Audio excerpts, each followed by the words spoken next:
Good morning, students of class 10.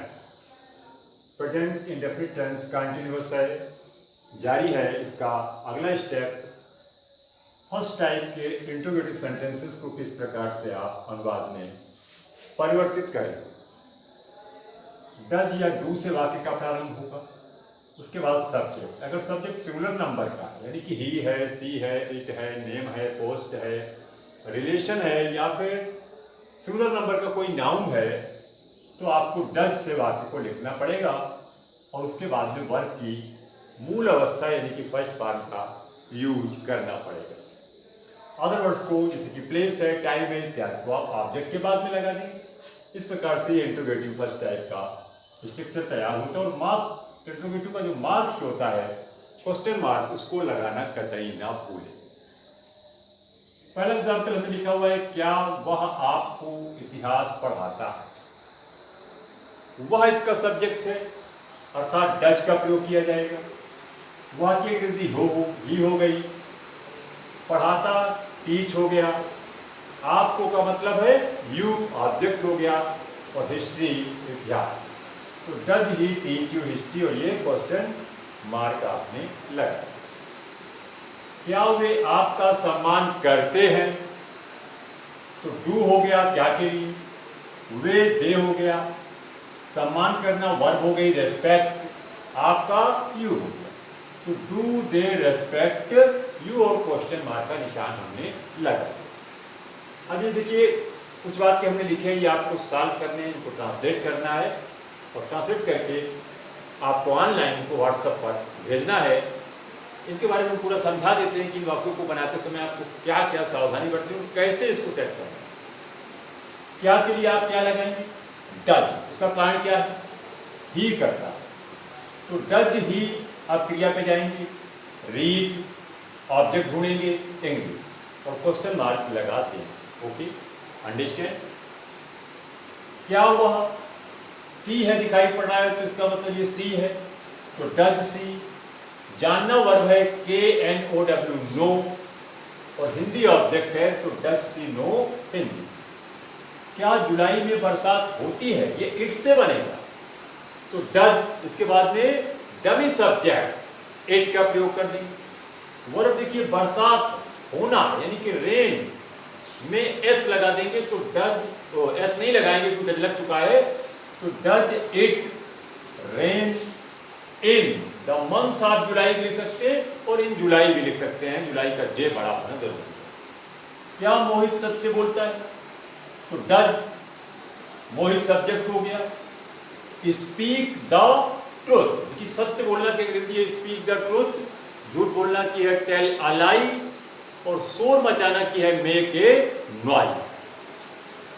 Number 5 वाक्य में देखिए, क्या मैं आपको चढ़ाता हूं, तो डू आया यहां पर क्योंकि मैं सब्जेक्ट है इसका, आई यू वी दे ये प्लूरल सब्जेक्ट है, इसलिए आपको डू का प्रयोग करना पड़ेगा।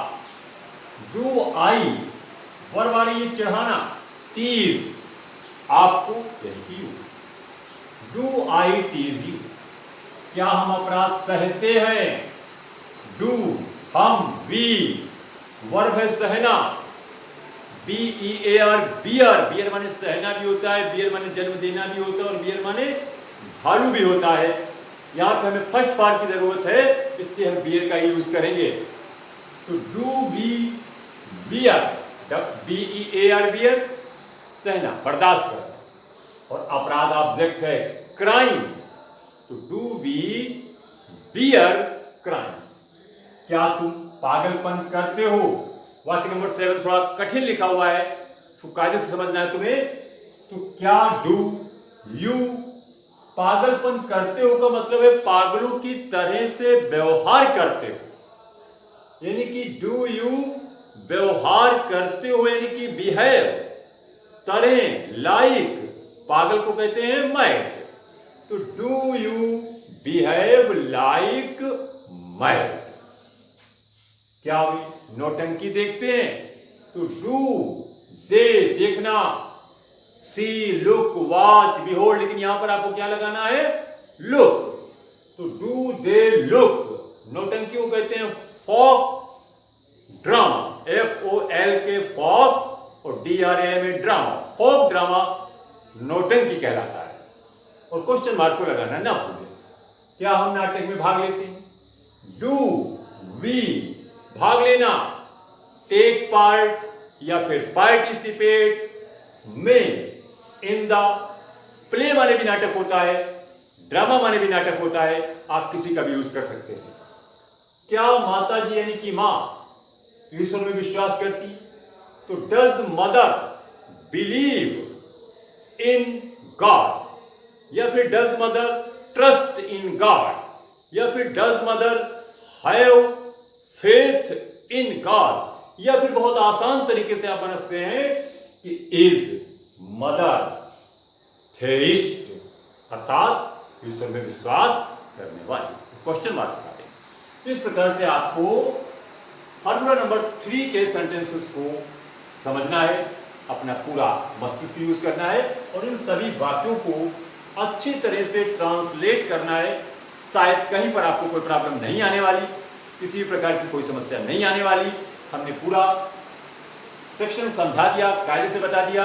अब आपको समझ में 100% आ गया होगा और इन वाक्यों का ट्रांसलेशन करने में कोई भी आपको डिफिकल्टी नहीं महसूस होगी। थैंक्स। ओके।